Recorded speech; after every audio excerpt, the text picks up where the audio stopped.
Bienvenidos a la cuarta entrega del curso de Direccionamiento IPv4 y Subneteo.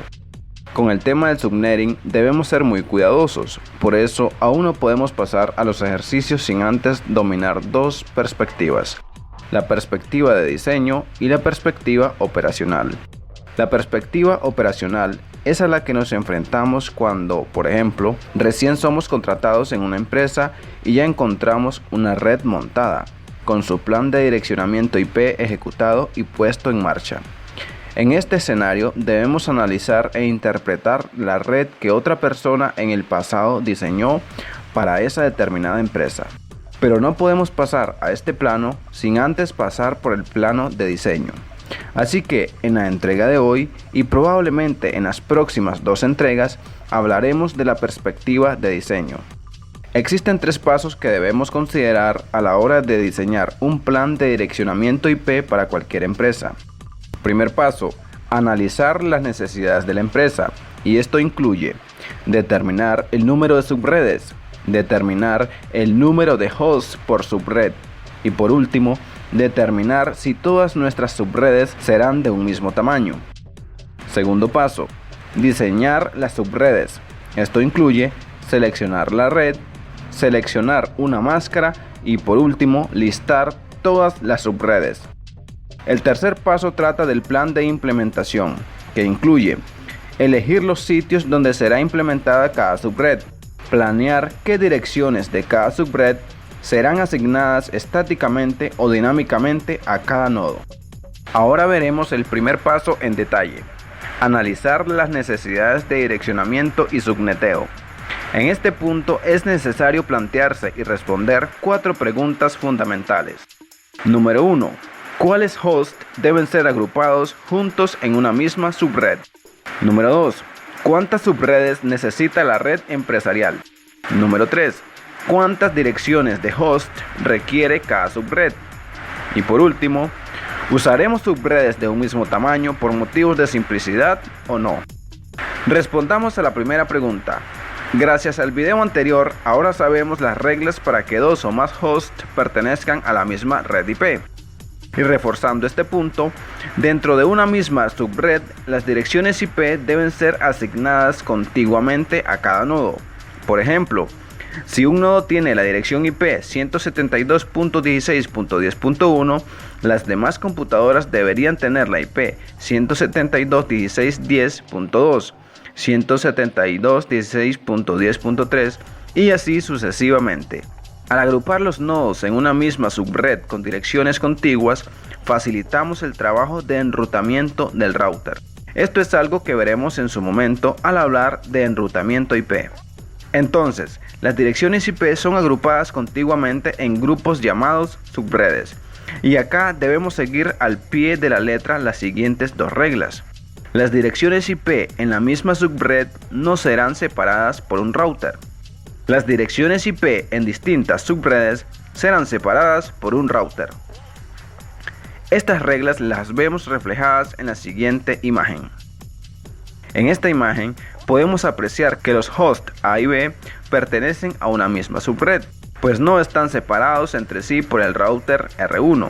El host C está en una red distinta a los hosts A y B, pues como vemos está separado por el router R1 y el R2. De la imagen podemos apreciar un detalle también importante. Los routers típicamente conectan múltiples subredes entre sí, así que estos poseen múltiples interfaces. Estas interfaces deben contar con una dirección IP distinta. Por ejemplo, en el router R1, una de sus interfaces conecta a la subred A, mientras que la otra interfaz conecta a la subred B. Por lo tanto, la dirección IP asignada a la interfaz 1 debe estar en una subred distinta a la dirección IP asignada a la interfaz 2. Ahora pasemos a responder la segunda interrogante. ¿Cuántas subredes necesita la red empresarial? Para determinar el número de subredes, el ingeniero de redes debe tener acceso a la documentación. Esto incluye diagramas de red, detalles de configuración de VLANs y detalles acerca de los enlaces WAN. Cuando necesitamos determinar el número de subredes necesarias en una empresa, debemos crear una subred para cada VLAN. Una subred para cada enlace punto a punto entre routers y una subred para los enlaces Ethernet WAN. Por ejemplo, imaginemos que el ingeniero de redes cuenta con el siguiente diagrama de red y de acuerdo a este diagrama deberá determinar el número de subredes necesarias. Según su criterio, ¿es suficiente este diagrama para determinar el número de subredes? Ciertamente, en 3 enlaces WAN necesitaremos 3 subredes, una para cada enlace. Sin embargo, en los enlaces LAN de la izquierda y derecha no sabríamos a ciencia cierta si será suficiente con una sola subred o si habrá necesidad de más de una. Esto es así porque los switches podemos configurarlos con múltiples VLANs y por lo tanto, para cada VLAN debemos crear una subred distinta, de modo que, para poder determinar el número de subredes en este ejemplo, necesitaremos conocer la cantidad de VLANs. Ahora mostraré el diagrama anterior, pero incluyendo más detalles. Como podemos apreciar, esta vez sí podríamos determinar el número de subredes necesarias, puesto que ahora sabemos la cantidad de VLANs que serán configuradas en la empresa. Según este diagrama, necesitaremos un total de 21 subredes, 12 subredes para la LAN de la izquierda, 3 subredes para los enlaces WAN y 6 subredes para las LANs de la derecha.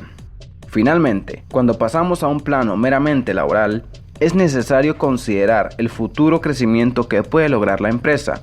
Por lo tanto, debemos incluir un número razonable de subredes para utilizar en el futuro. A esto le llamamos redes escalables. Un buen ingeniero de redes debe considerar este aspecto, la escalabilidad. Así nos evitamos rediseñar la red en el futuro o que nuestro reemplazo tenga que hacerlo por no haber tomado en cuenta algo tan importante. Ahora pasemos a la tercera pregunta. ¿Cuántas direcciones de host necesita cada subred? Para determinar el número de direcciones de host por subred, solamente es necesario saber un concepto básico y realizar una buena investigación en la empresa. El concepto básico que debemos tomar en cuenta es el que les he venido planteando en la mayoría de mis videos. Todo dispositivo que quiera conectarse a una red debe poseer una dirección IP.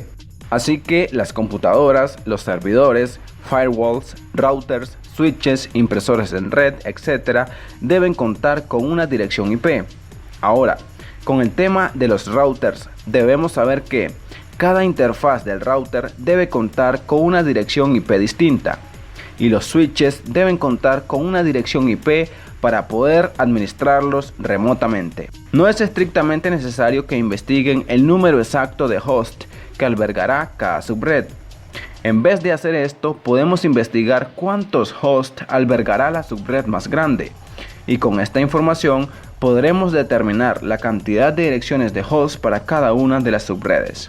Por ejemplo, utilizando el mismo diagrama anterior, esta vez el ingeniero de red realizó la investigación suficiente para saber que la subred que necesitará más dispositivos contará con 50 hosts y el resto de subredes albergarán un número menor a 50 cada una.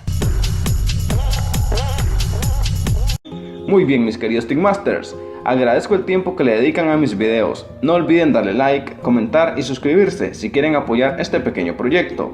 Nos vemos en la próxima oportunidad.